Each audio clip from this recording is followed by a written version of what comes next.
तो आज हम लोग दूसरा यूनिट देखेंगे हिस्ट्री का। आप अच्छी तरह से ध्यान दीजिए, आपको याद हो जाएगा। आप भी याद करते रहिए। आप हम लोग देखते हैं, पहला यूनिट देख लीजिए, आप दूसरा यूनिट देखिए। सबसे पहले ये आपको सवाल होगा, मौर्य काल से गुप्त काल तक ये राजनीतिक एवं आर्थिक इतिहास, यानी मौर्यकालीन जीवन में जो गुप्त आर्थिक जो जीवन था उसके बारे में हम लोग सवाल देंगे। इसमें दिया है पहला सवाल, अशोक के कुल कितने अभिलेख हैं अभी तक प्राप्त हुए हैं। तो पहले सुन लीजिए, अभी जवाब नहीं देना, पूछेंगे तब। सबसे पहले बताइए कि सबसे पहले अभिलेख के खोज कब हुआ था और किसने किया था? नहीं पता है तो ध्यान दीजिए। सबसे पहले अभिलेख किसे कहते हैं आपको पता है? अभिलेख किसे कहते हैं आप लोगों को पता है? अभिलेख किसे कहते नहीं पता है? देखिए, अभिलेख उसे कहते हैं जो किसी कठोर धातु पर जो उसमें उत्कीर्ण किया जाए, किसी शासक या राजा के बारे में लिखा जाए, उसे क्या कहते हैं हम लोग? अभिलेख कहते हैं। अभी देखिए कि अगर कहीं विकास हो रहा है या कहीं नाला बन रहा है, देख रहे हैं कहीं पत्थर पर उसको उत्कीर्ण करवा के उसका नाम द्वारा लिखाया जाता है ना, वही अभिलेख। समझ में आ रहा है? अच्छा मिसाल है आप लोग के लिए। गांव में देख रहे हैं कि यहाँ से यहाँ तक नाली बना है इस मुखिया के दौर में। उसी दौर में पहले अभिलेख होता था, जो राजा थे अपने अपने बातों को अभिलेख पर क्या करते थे, खुदवा देते थे। तो ये अभिलेख क्या आप लोग को समझ में आ गया? तो देखिए, सबसे पहले अभिलेख के खोज 1750 ईस्वी में एक व्यक्ति था जिसका नाम है पादरी टिफेलेंथर। पादरी टिफेलेंथर ने सबसे पहले अशोक के अभिलेख, यानी सबसे पहले अभिलेख के खोज किए। किसका? कौन थे? पादरी टिफेलेंथर। ये आपको ध्यान रखना। अगर कहे कि सबसे पहले अशोक के अभिलेख किसने पढ़ी थी आई, तो ये कब खोज हुआ? तो 1750। अभिलेख किसे कहते हैं? क्लियर। उसके बाद अगर ध्यान रखना है, सबसे पहली बार अभिलेख को पढ़ा किसने? तो 1837 ईस्वी में एक शख्स है जिसका नाम है जेम्स प्रिंसेप। क्या नाम है? James Prinsep. आपको ध्यान रखना है, जेम्स प्रिंसेप। जेम्स प्रिंसेप ये सबसे पहले व्यक्ति पढ़े थे अभिलेख को। यानी आए सवाल के सबसे पहले अशोक के अभिलेख को किसने और कब पढ़ा था?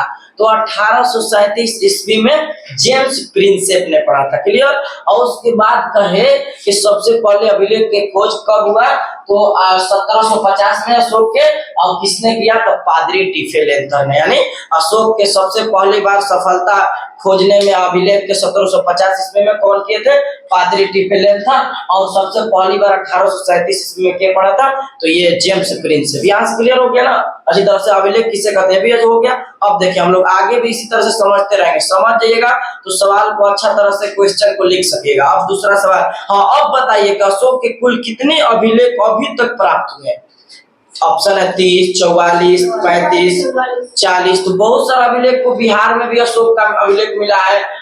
लहरिया, नंदनगढ़, बहुत सारा है, टोपरा है, जो बिहार के अलावा भी अलग अलग से जगह कोई कोई लाए हैं, फिरोज शाह तुगलक, बहुत सारा अभिलेख इनका मिला है। तो ये भी ध्यान रखना है। अशोक द्वारा प्रचारित बौद्ध धर्म कहाँ प्रचलित नहीं हुआ? माने बौद्ध धर्म जो था अशोक कहाँ नहीं किया था? ब्रिटेन में, जापान में, सीरिया में, श्रीलंका में। ब्रिटेन में नहीं किया था। आपको ध्यान रखना है। जीवक ने वैद की शिक्षा कहाँ से पाई? जीवक ने वैद की शिक्षा कहाँ से? तक्षशिला से, राजगीर से, पाटलिपुत्र से, वैशाली से। राजगिरी, तक्षशिला इसका सही जवाब होगा। ठीक ना, आपको ध्यान रखना है। जीवक कहाँ का रहने वाला था? राजगिरी। यानी मगध का क्या है ये? नहीं पता आप लोग? जीवक की ख्याति किस रूप में थी? व्यापारी के रूप में। तो जीवक क्या था? वैद था ना। आपको ध्यान, वैद के रूप में। अब राज्य के आधुनिक बिहार के किस जिले में अवस्थित है? अंग के किस जिले में है? भागलपुर। बिंबिसार का संबंध किस वंश से है? बताए थे ना, बिंबिसार आया तो आपको चर्चा कर देते हैं। देखिए, आपको याद करवाए थे हम। यहाँ देखिए, हसीन मोर आपको हम बताए थे। हसीन मोर अभी हम पढ़ाएंगे तो ये अच्छी तरह से सिखाएंगे भी। हसीन मोर, हरियक वंश, शिशुनाग वंश, नंद वंश, मोर वंश। यहाँ आगे भी बताए थे सुगा कौआ, यानी शुंग वंश, कौन वंश। तो हरियक वंश के संस्थापक कौन थे? बिंबिसार। बिंबिसार के बेटा अजात शत्रु, अजात शत्रु के बेटा, अजात शत्रु के बेटा उदयन। उदयन ही पाटलिपुत्र का या पाटलिग्राम का क्या किया था? स्थापना किया था? आप लोग ये सवाल इससे पहले पिछले वाला में पूछे थे हम, ठीक। उसके बाद शिशुनाग, शिशुनाग के संस्थापक नाग से नाग, ये हर्यक वंश के संस्थापक बिंबिसार, अंतिम शासक नाग दशक। तो नाग दशक जो है, नाग से नाग शिशुनाग, तो शिशुनाग के संस्थापक शिशुनाग। समझ में आ रहा है ना? तो इस तरह से अभी जब भी पढ़ाएंगे ना तो अच्छी तरह से इसको डायनेस्टी समझाएंगे हर्यक वंश का, ठीक ना। यानी हसीन मोर से हम लोग को याद रखना है, हर्यक वंश, शिशुनाग वंश, नंद वंश, मोर वंश, ये सब हम लोग डायनेस्टी क्लियर करेंगे। मोर वंश में कौन संस्थापक है, ठीक ना। आगे सवाल को देखते हैं। जरासंध का संबंध किस वंश से है? तो ये आपको पता है ना, हर्यक वंश है या बृहद्रथ वंश है या मौर्य वंश है? कौन होगा? हाँ, बृहद्रथ है। तक्षशिला किस राज्य में स्थित है? बताया था ना आपको, किस हो जाएगा? मगध, गांधार। सेलुकस ने अपनी पुत्री का विवाह किस राजा से किया था? चंद्रगुप्त मौर्य से प्रथम नहीं। अच्छा बता दे कि चंद्रगुप्त मौर्य सेल्यूकस निकोटर से इससे युद्ध हुआ था, और चंद्रगुप्त मौर्य और ये सेल्यूकस निकोटर युद्ध के दौरान ये हार गए थे। कौन? Seleucus Nicator. ये तो दिया नहीं गया था, लेकिन फिर भी, और इसी के उपक्ष में ये अपनी बेटी कॉर्नेलिया या हेलेना, आपको ध्यान रखना, इनसे शादी कर दिए थे चंद्रगुप्त मौर्य से। अभी बहुत सारा ये भी दिए, क्षेत्र भी दिए थे, और 500 इसके बदले हाथी भी मिला था, ये भी दिए थे। तो बताएंगे मोर वंश जब पढ़ाएंगे तो आपको अच्छी तरह से उसमें से। आगे देखिए, धर्म विजय का उल्लेख अशोक के किस शिलालेख में है? धर्म के कह रहा है, तो क्या हो जाएगा? 13वां अभिलेख में। कालिदास किसके समकालीन थे? अशोक, चंद्रगुप्त, कनिष्क। तो ये कनिष्क के समकालीन थे ना। कौन थे? सही है, हाँ, चंद्रगुप्त द्वितीय के ये कालिदास समकालीन थे। प्राचीन भारत में धम्म की शुरुआत किस शासक ने की? धम्म की शुरुआत अशोक।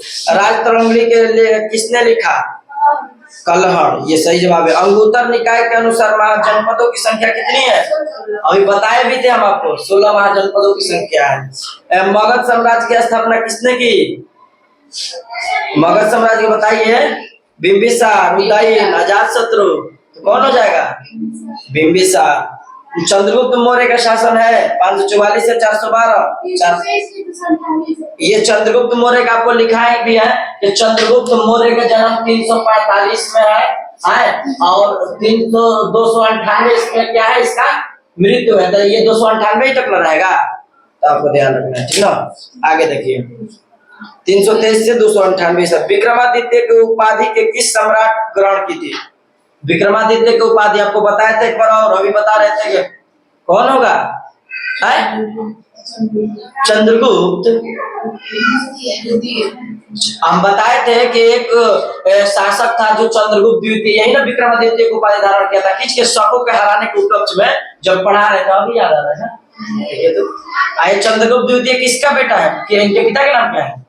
हम बताए थे ना, चंद्रगुप्त प्रथम क्या है? ये गुप्त वंश के वास्तविक संस्थापक, इनके बेटा समुद्रगुप्त। ये तो आपको बैठा लेना है, बताए थे तो समझ में नहीं आ रहा आप लोग। अच्छा आगे चलिए, आगे चलते हैं हम लोग।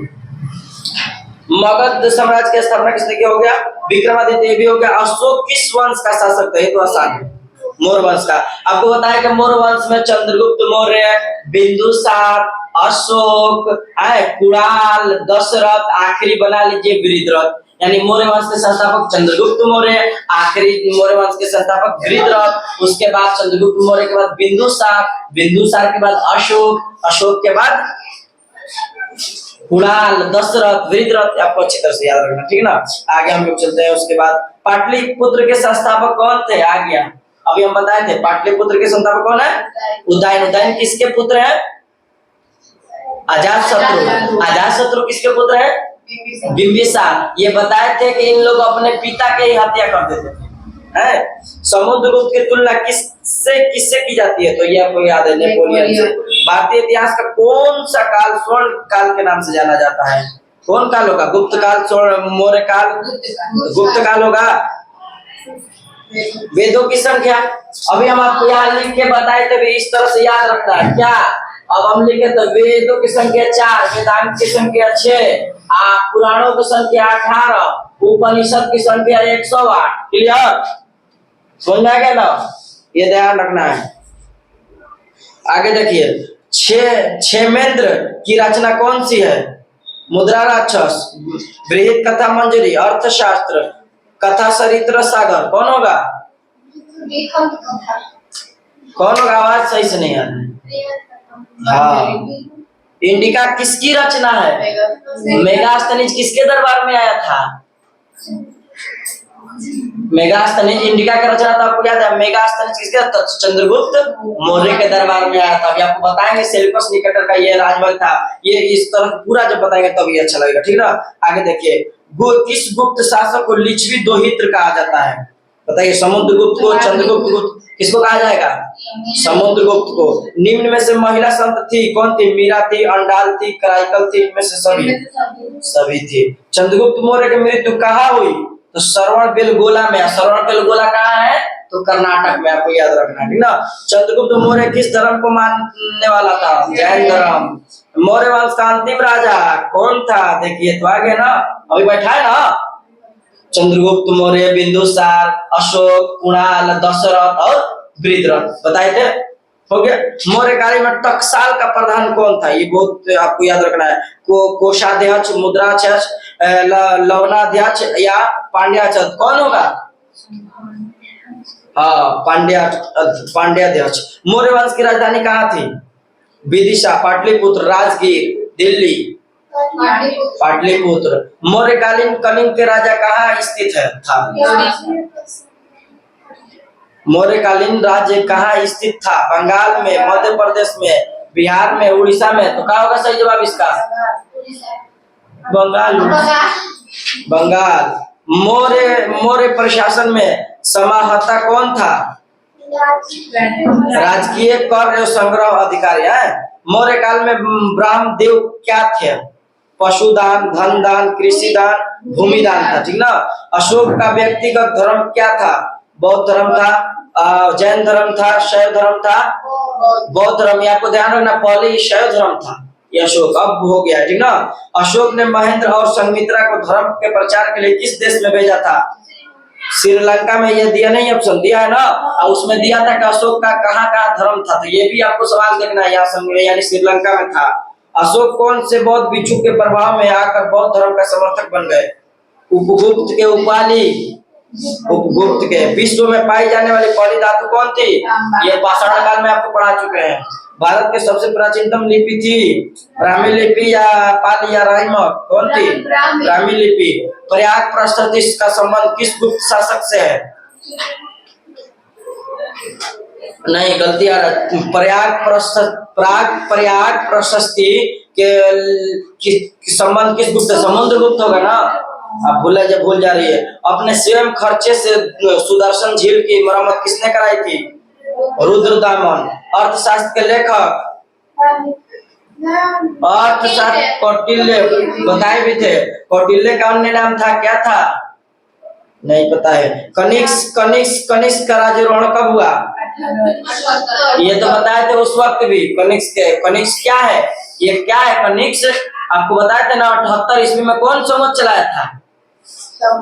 शक संवत, आपको बताए थे ना, भूल जा रहे सब आप लोग। प्रयाग प्रस्तुति स्तंभ अभिलेख किस लिपि में है? देवनागरी, ब्राह्मी, शारदा, गुरुमुखी लिपि, कौन लिपि में है?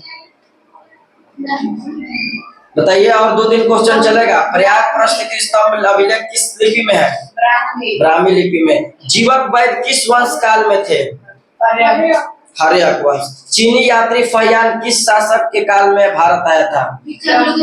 हाँ, चंद्रगुप्त मौर्य ने। चंद्रगुप्त देखिए द्वितीय दिया है, तो ये आपको ध्यान है। चंद्रगुप्त द्वितीय में अंतर बताए थे ना, ये 50 क्वेश्चन रहने देते हैं। और सुनिए, बता देते हैं आपको कि चंद्रगुप्त प्रथम, चंद्रगुप्त मौर्य और चंद्रगुप्त द्वितीय में अंतर आप समझिए। सबसे पहले अगर कहे चंद्रगुप्त मौर्य कहे, मौर्य लग गया तो ये मौर्य वंश के संस्थापक। अगर कहे चंद्रगुप्त प्रथम तो आपको ध्यान रखना, प्रथम लगा दिए तो ये गुप्त वंश के ये वास्तविक संस्थापक है। कौन? चंद्रगुप्त प्रथम। इसी के बेटा समुद्रगुप्त के बेटा चंद्रगुप्त द्वितीय। तो ये आपको चंद्रगुप्त द्वितीय ने ही उपाधि धारण किया, क्या? शकों को हराने के उपलक्ष्य में विक्रमादित्य को। तो ये चंद्रगुप्त मौर्य चंद्रगुप्त प्रथम और चंद्रगुप्त मौर्य, चंद्रगुप्त प्रथम और चंद्रगुप्त द्वितीय, विक्रमादित्य, सब आप लोगों को समझ में आ गया अच्छी तरह से। तो ठीक है, आज के लिए हम लोग इतना ही रहने देते हैं, फिर मिलेंगे हम लोग अगली वीडियो में।